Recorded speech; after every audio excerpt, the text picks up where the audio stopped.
بسم الله الرحمن الرحيم. عن أبي ذر رضي الله تعالى عنه عن النبي صلى الله عليه وسلم فيما يرويه عن ربه عز وجل أنه قال: يا عبادي إني حرمت الظلم على نفسي وجعلته بينكم محرما ولا تظالموا. يا عبادي كلكم ضال إلا من هديته فاستحدوني أهدكم. يا عبادي كلكم جائع إلا من أطعمه فاستطعموني أطعمكم. يا عبادي كلكم عار إلا من كسوته فاستقصوني أقصكم. يا عبادي إنكم تقاتلون بالليل والنهار وأنا أغفر الذنوب جميعا فاستغفروني أغفر لكم. او کما قال النبی صلی اللہ علیہ وسلم. میں نے آپ کے سامنے حدیث قدسی پڑھی ہے. حدیث قدسی وہ حدیث ہے جو اللہ کے نبی صلی اللہ علیہ وسلم اللہ تعالیٰ سے روایت کرتے ہیں. کل ہم نے سیکھا تھا کہ حدیث وہ الفاظ ہیں یا وہ عمل ہے جو حضور اکرم صلی اللہ علیہ وسلم سے سنا گیا ہو یا کرتے ہوئے دیکھا گیا ہو یا حضور اکرم صلی اللہ علیہ وسلم کے سامنے کیا گیا ہو اور اللہ کے نبی صلی اللہ علیہ وسلم نے خاموشی اختیار کی ہو یا اس کی تحسین فرمائی ہے. اور حدیث قدسی وہ حدیث ہے جو اللہ کے نبی صلی اللہ علیہ وسلم اللہ تعالی سے روایت کرتے ہیں. حدیث قدسی اور آیات میں قرآن مجید کی آیات میں فرق یہ ہے کہ حدیث قدسی کی نماز میں تلاوت نہیں کی جاتی ہے اور حدیث قدسی کہ وہ یعنی جو قرآن مجید کی جو آیات ہیں ان میں اللہ نے چیلنج کیے ہیں، لیکن جو حدیث قدسی ہے اس میں اس طرح سے نہیں کیا گیا ہے. حدیث قدسی میں اللہ کے نبی صلی اللہ علیہ وسلم حدیث قدسی میں اللہ کے نبی صلی اللہ علیہ وسلم فرماتے ہیں کہ اللہ تعالیٰ فرماتے ہیں کہ میرے بندو، میں نے ظلم کو اپنے اوپر حرام کر لیے ہے اور اسے تمہارے درمیان بھی حرام قرار دیے ہے، بس تم ایک دوسرے پر ظلم نہ کیا کرو. اسی طرح تم میں سے تم سب گمراہ ہو سوائے ان لوگوں کے جنہیں میں ہدایت دوں، سو مجھ سے ہدایت طلب کرو، میں تمہیں ہدایت دوں گا. اے میرے بندے، تم سب بھوکے ہو سوائے اس کے جسے میں کھانا کھلاؤں، بس مجھ سے کھانا مانگو، میں تمہیں کھلاؤں گا. اے میرے بندو، تم سب ننگے ہو سوائے ان کے جنہیں میں پہنا دوں، بس تم مجھ سے لباس مانگو، میں تمہیں لباس پہناؤں گا. اے میرے بندو، تم شب و روز خطائیں کرتے ہو اور میں تمہیں تمہارے گناہوں کو بخش دیتا ہوں، بس مجھ سے بخشش مانگو، میں تمہیں بخش دوں گا. یہاں پر اللہ تعالیٰ سے عموماً ہم دو قسم کی چیزیں ہی مانگتے ہیں. کچھ کا تعلق ہماری اس دنیاوی زندگی کے ساتھ ہے اور کچھ کا تعلق دین کے ساتھ ہے. یہاں ہمیں یہ بات سکھلائی گئی ہے کہ جس طرح ہم اللہ سے دین میں ہدایت کی دعا مانگتے ہیں، اسی طرح دنیا کی چیزیں بھی ہمیں اللہ سے مانگنی چاہیے. ایک چیز جو یہاں سمجھنے کی ہے کہ اللہ تعالیٰ فرماتے ہیں کہ بندہ جو ہے وہ بندہ بن کر رہے. بندہ اپنے رب کے ساتھ اپنے رب کو مانگتا رہے، اپنے رب سے مانگتا رہے، اپنے رب کی رضا مانگتا رہے، اپنے رب سے ہدایت مانگتا رہے، ہدایت کی دعا کرتا رہے. جو یہ مانگنے کا عمل ہے، اسے اللہ نے اپنے بندے سے اپنے ساتھ مخصوص کیا ہے کہ اس کا بندہ اسی سے مانگے. اگرچہ اللہ تعالیٰ بغیر مانگے بھی دیتا ہے اور دیتا چلا جاتا ہے، لیکن اللہ یہ چاہتا ہے کہ اس کا بندہ اس سے مانگے. دنیا کی رضا بھی مانگے اور آخرت کی رضا بھی مانگے، دنیا کی ضرورتیں بھی طلب کرے اور آخرت میں بھی کامیابی اور کامرانی اسی سے طلب کرے. اللہ تعالیٰ نے اس حدیث قدسی میں جو پہلی بات فرمائی گئی ہے وہ یہ ہے کہ اللہ نے ظلم کو اپنے اوپر حرام کر لیا ہے، اور مومنوں کو بھی یہ کہا ہے کہ ظلم کا آپ کو بھی حق نہیں ہے۔ جب رب نے یہ اختیار اپنے سے بھی علیحدہ کر دیا ہے تو بندوں کو یہ کیسے اختیار دیا جائے کہ وہ ظلم کر لیں؟ اللہ تعالیٰ جو ہے ہر ایک کے ساتھ انصاف کا معاملہ فرماتے ہیں، بلکہ انصاف سے بڑھ کر احسان کا معاملہ فرماتے ہیں۔ اللہ تعالیٰ فرماتے ہیں ان اللہ لا یظلم مثقال ذرۃ، بے شک اللہ تعالیٰ ایک ذرہ برابر بھی ظلم نہیں کرتا۔ اور جگہ فرماتے ہیں وَمَن يَعْمَلْ مِنَ الصَّالِحَاتِ وَهُوَ مُؤْمِنٌ وَلَا يَخَافُ ظُلْمًا وَلَا حَزْمًا، جو لوگ نیک اعمال کرتے ہیں اور ایماندار بھی ہوں، نہ اسے بے انصافی کا کھٹکا ہوگا نہ حق تلفی ہوگی۔ اللہ تعالیٰ قدرت کے باوجود اپنے بندوں پر ظلم و زیادتی کو حرام قرار دیا ہے، اور یہ اللہ کا احسان ہے کہ اللہ نے ظلم کا جو باب ہے وہ اپنے طرف سے بھی بند کر دیا ہے اور بندوں کو بھی سختی سے منع کیا ہے۔ ظلم دو طرح کے ہیں، ایک ظلم وہ ہے جو انسان اپنے اوپر کرتا ہے، اور اس میں جو انسان اپنے اوپر کرتا ہے وہ سب سے بڑا ظلم یہ ہے کہ انسان اپنے رب کے ساتھ شریک ٹھہرا بیٹھے، جیسا کہ اللہ تعالیٰ نے فرمایا ہے ان الشرک لظلم عظیم، شرک بہت بڑا ظلم ہے۔ یا انسان جو ہے گناہ کبیرہ یا صغیرہ کا مرتکب ہو کر اپنے اوپر ظلم کر بیٹھے، جس طرح اللہ تعالیٰ فرماتے ہیں وَمَن يَتَعَدَّ حُدُودَ اللَّهِ فَقَدْ ظَلَمَ نَفْسَهُ، جو اللہ کی حدود سے تجاوز کرتا ہے یقیناً وہ اپنی جانوں پر ظلم کرتا ہے۔ ظلم کی دوسری صورت یہ ہے کہ انسان دوسرے بندوں پر ظلم و زیادتی کرے، یہ بھی گناہ ہے اور یہ بڑا ظلم ہے۔ بندوں پر ظلم و زیادتی کو حرام قرار دیا ہے، اور حجۃ الوداع کے موقع پر اللہ کے نبی صلی اللہ علیہ وسلم نے اسی بات کو فرمایا ہے تمہارا خون، تمہارا مال، تمہاری جان، عزت و آبرو ایک دوسرے پر اس طرح حرام ہے جس طرح یہ شہر مکہ اور یہ مہینہ ذی الحج کا اور یوم عرفہ ان کی حرمت ہے، اسی طرح ہر مومن کی جان اور مال کی حرمت ہے۔ اور جو ظلم ہے قیامت کی تاریکیوں میں سے تاریکی ہوگا، اور جس شخص نے اپنے بھائی کے ساتھ ظلم کیا ہے اسے چاہیے کہ اپنے بھائی سے معذرت کر لے، مغفرت کر اس سے بخشوا لے۔ قیامت والے دن جب درہم و دینار نہیں ہوں گے تو اس ظلم کے بدلے میں اس کی نیکیاں اس کے بھائی کو دے دی جائیں گی۔ اگر اس کے پاس یہ نیکیاں نہیں ہوں گی تو بھائی کے گناہوں میں سے کچھ گناہ اس کے پلڑے میں ڈال دیے جائیں گے۔ اس حدیث میں جو دوسری بات جس کی ہمیں خاص طور پر مانگنے کی تلقین کی گئی ہے وہ ہے ہدایت۔ اور کوئی بھی عبادت نماز ایسی نہیں ہے جو اس دعا سے خالی ہو۔ یقیناً سورۃ فاتحہ جب ہم ہر نماز کی ہر رکعت میں پڑھتے ہیں تو اس میں ہم یہی ہدایت کی دعا مانگتے ہیں اہدنا الصراط المستقیم، اے اللہ ہمیں سیدھے راستے پر چلا۔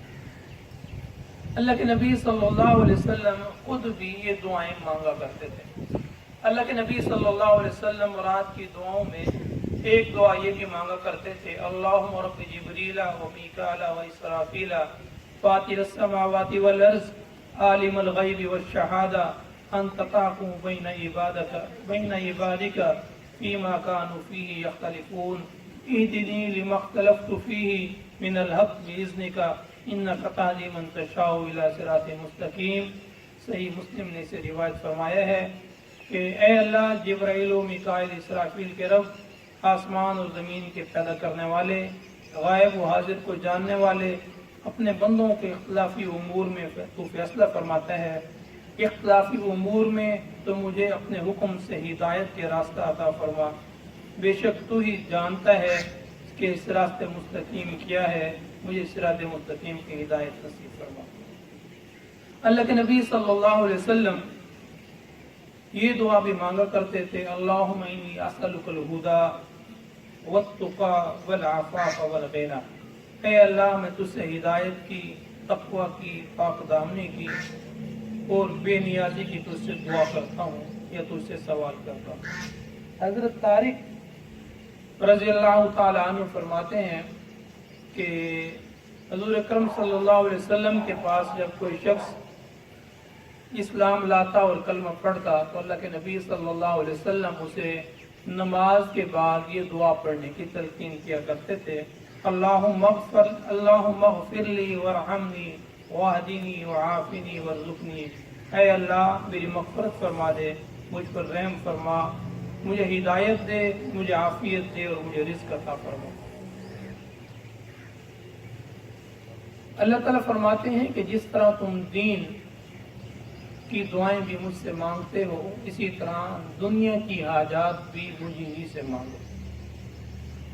اللہ کے نبی صلی اللہ علیہ وسلم فرماتے ہیں کہ تم اپنی ضرورتیں اپنے رب سے مانگا کرو، حتیٰ کہ جوتے کا تسمہ ٹوٹ جائے تو وہ بھی اسی سے مانگو، کیونکہ رزق جو ہے اس کی کنجی اللہ تعالیٰ کے ہاتھ میں ہے۔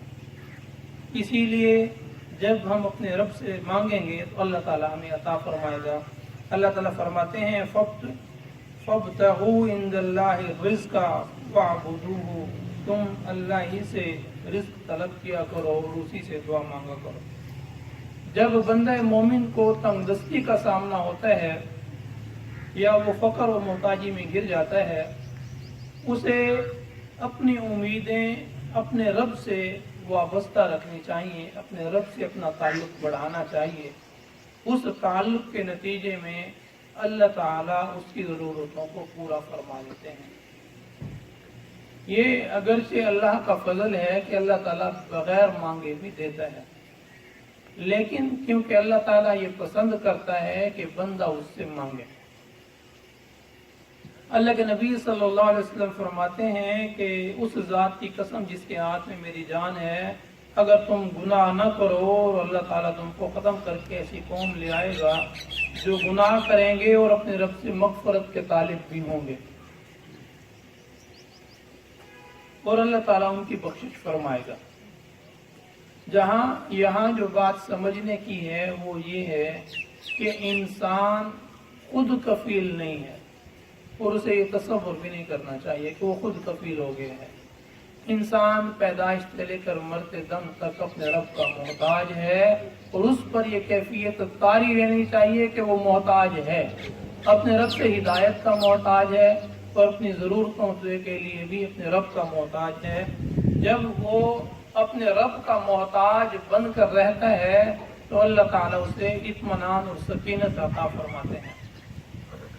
جب بندہ مومن اللہ سے روگردانی کرتا ہے تو اللہ تعالیٰ اس پر مختلف آزمائشیں اس پر نازل کرتے ہیں تاکہ بندہ اپنے رب کی طرف پلٹ آئے۔ جس طرح اللہ تعالیٰ فرماتے ہیں، من اعرض عن ذکری فعن لہ معیشۃ ضنکا، جو شخص مجھ سے روگردانی کرتا ہے تو میں اس پر اس کا رزق تنگ کر دیتا ہوں۔ رزق کی تنگی فراوانی کے باوجود بھی ہوتی ہے کہ انسان کے پاس سب کچھ ہوتا ہے، لیکن وہ اس کی ضرورتیں نہیں پوری ہوتی ہیں، اس کی خواہشات جو ہیں وہ اس حد تک پھیل جاتی ہیں کہ اسے اطمینان قلب نصیب نہیں ہوتا ہے۔ اس لیے جو اطمینان قلب ہے وہ اللہ کی رضا کے ساتھ اللہ کا محتاج بن کر، اللہ کا بندہ بن کر رہنے میں ہے۔ جب انسان مسلسل اپنے رب سے مانگتا رہتا ہے تو اللہ تعالیٰ اسے وہ بھی عنایت کرتا ہے اور اس سے بغیر مانگے بھی اللہ تعالیٰ اسے دیتا رہتا ہے۔ اس حدیث کا جس کا ہم نے عبارت پڑھی ہے، اس کا ایک اور حصہ بھی ہے کہ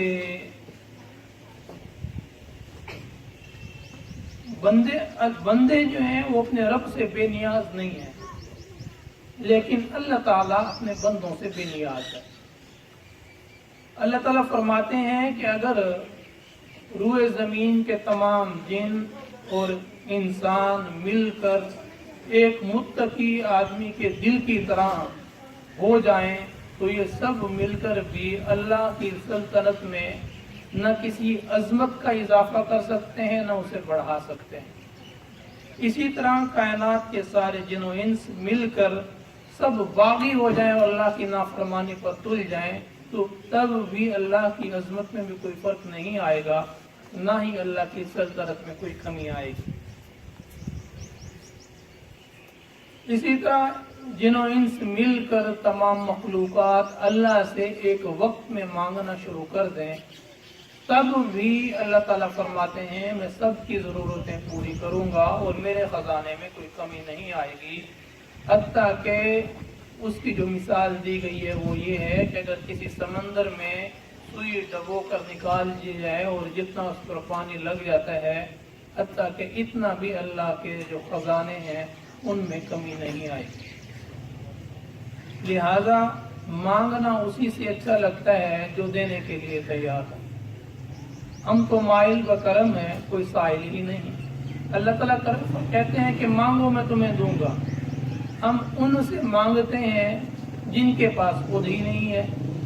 وہ ایک سجدہ جسے تو گراں سمجھتا ہے دیتا ہے ہزار سجدوں سے تجھے نجات۔ جب ہم اللہ کے در پر جھک جائیں گے تو پھر ہمیں در در پر جھکنا نہیں پڑے گا۔ اللہ کے در پر جھکنے والے جو ہیں ان میں اللہ تعالیٰ استغنا پیدا کر دیتا ہے۔ نہ تو وہ کسی کے ڈرانے دھمکانے میں آتے ہیں اور نہ ان پر نہ انہیں اپنی جان کا خوف ہوتا ہے، نہ مال کے ضائع ہونے کا انہیں اندیشہ ہوتا ہے۔ انہیں پتہ ہے کہ ہمارا کفیل جو ہے وہ اللہ تعالیٰ ہے اور وہ ہماری کفالت کرے گا۔ لیکن یہاں ایک بات جو سمجھنے کی ہے کہ اللہ تعالیٰ پھر یہ حساب کتاب کس چیز کا رکھتا ہے کہ کرامن کاتبین بٹھا دیے ہیں اور یہ حساب کتاب رکھا جا رہا ہے، پھر یہ کیا ہے؟ اس حدیث قدسی میں اللہ تعالیٰ فرماتے ہیں کہ آپ کے اعمال کو گن گن کر اس لیے رکھا جاتا ہے کہ تاکہ اللہ تعالیٰ تمہیں اس کا اجر دے اور اس کا بدلہ دے۔ اللہ تعالیٰ ان اعمال کا بدلہ بھی اپنی شان کے مطابق دیں گے۔ انسان جو ہے نیکی کا عمل کرتا ہے، جیسے کیسے اس نے کر دیا اس کا اجر تو اس کا ہو گیا ہے۔ اگر اس کے دلوں میں خلوص تھا، محبت تھی، اللہ سے لگاؤ تھا، اس پر خشیت الہی غالب تھی، اس کا دل اللہ کی طرف مائل تھا، خضوع و خضوع کے ساتھ اس نے جو ہے وہ نیکی کی تو اللہ تعالیٰ اس کا اجر 10 گنا، 70 گنا، 700 گنا یا اللہ تعالیٰ جتنا بھی چاہتے ہیں اس کے مطابق اسے وہ اجر عطا کر دیتے ہیں۔ یقیناً اللہ تعالیٰ جو ہے بندے کو اس کا حق اور اس کے حق سے بڑھ کر دینے کا معاملہ فرماتے ہیں، اور اللہ تعالیٰ یہی توقع رکھتے ہیں کہ بندہ اس کی مخلوق کے ساتھ کرے گا۔ جہاں ظلم سے منع کیا گیا ہے وہاں عدل اور احسان کا حکم دیا گیا ہے۔ عدل تو یہ ہے کہ کسی کو اس کا حق آپ پورا دے دیں، احسان یہ ہے کہ آپ اس کو اس کے حق سے زیادہ دے دیں۔ جسے آپ کسی حق سے زیادہ دیں گے اس میں بھی کسی اور کی حق تلفی نہ ہو، جو آپ حق سے زیادہ دیں گے آپ اسے وہ اپنی طرف سے دیں گے۔ اور یہ ایک مدت عمل ہے کہ جسے انسان کو یہ مدت دی گئی ہے۔ ایک وقت ایسا آئے گا اور یہ مدت ختم ہو جائے گی اور انسان جو ہے نافرمان انسان جو ہے پھر ملامت کرے گا کہ کاش کہ وہ اپنے رب سے کچھ مانگ لیتا، لیکن مدت عمل ختم ہونے کے بعد اس کی یہ خواہش جو ہے وہ پوری نہیں کی جا سکتی۔ اللہ تعالیٰ سے دعا ہے کہ اللہ تعالیٰ ہمیں اس دن کی ندامت سے بچائے جب یہ مدت ختم ہو چکی ہوگی اور انسان جو ہے مغفرت طلب کرنے کا بھی اسے جو ہے کوئی فائدہ نہیں ہوگا، کیونکہ اس کا وہ عمل اور اس کی بخشش کا نظام جو ہے وہ ختم ہو چکا ہے۔ اللہ تعالیٰ سے دعا ہے کہ اللہ تعالیٰ ہمیں اپنے در کا محتاج رکھے، اللہ تعالیٰ ہمیں اس کی مخلوق کے ساتھ احسان کا معاملہ کرنے کی توفیق عطا فرمائے، اور اللہ تعالیٰ ہمیں ہدایت نصیب فرمائے اور ہدایت مانگنے کی بھی توفیق عطا فرمائے، وما توفیقی الا باللہ۔